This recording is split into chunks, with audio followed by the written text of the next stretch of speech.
はい、皆さんこんにちは。エコドライブの鈴木です。今日はですね、失敗を収穫として捉えた方が人生得だよねっていう話をねしてみようと思っています。僕たちエコドライブもですね、これまで本当にねたくさんの失敗をしてきました。その中でもね結構痛い失敗があるので、今日はね皆さんとそれを、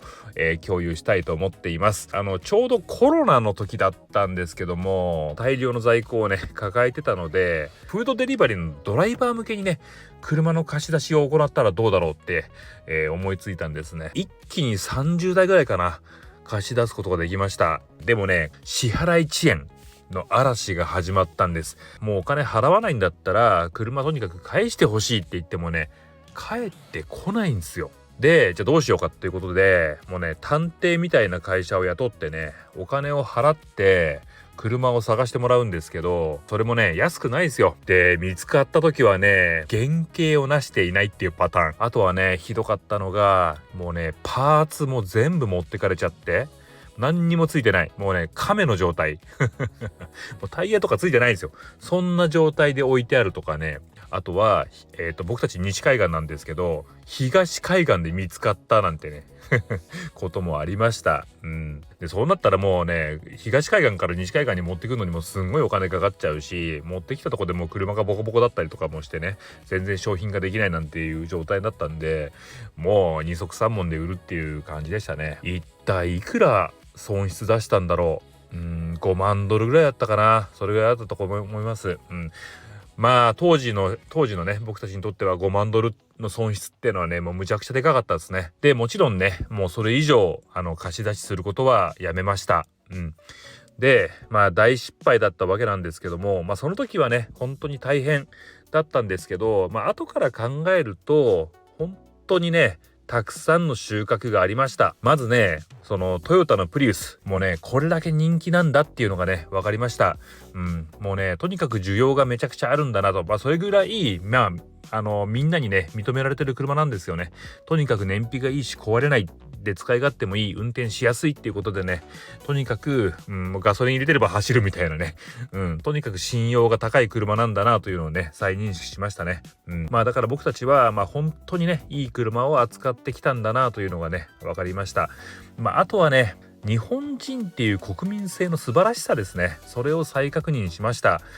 いや、アメリカ人が全員悪者かっていうとそういう話じゃないんですよ。ただ本当にねいろんな人が世の中にはいるんだなってことなんですよね。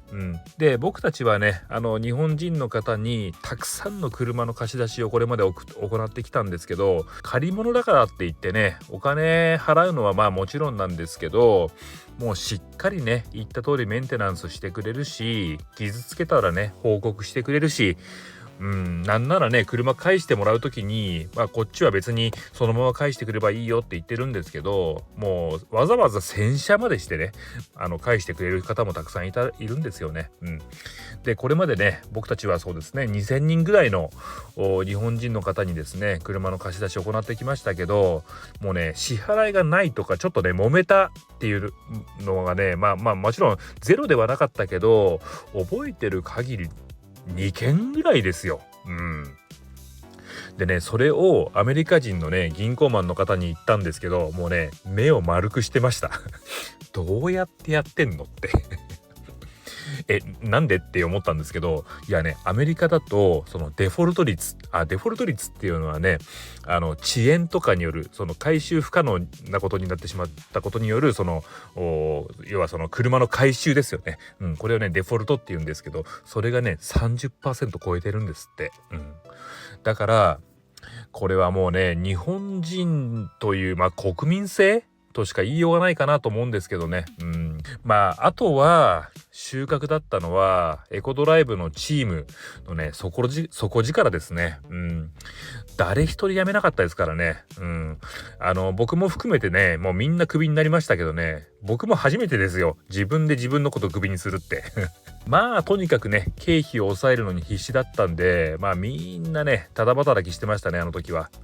それで結果的にはね本当に失敗だったんですけど、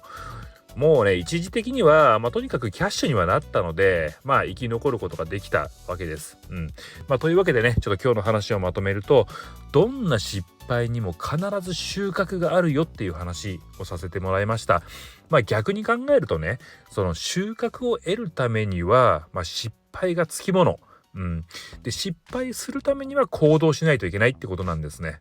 ということは行動すると、成功か失敗のどちらかじゃないですか。で成功なら OK ですよね。でも失敗でも収穫を得られる。どっちも成功じゃんってことなんですね。じゃあ行動しない理由はないですよねということなんですよ。というわけでね、今日も、最後まで聞いていただいてありがとうございました。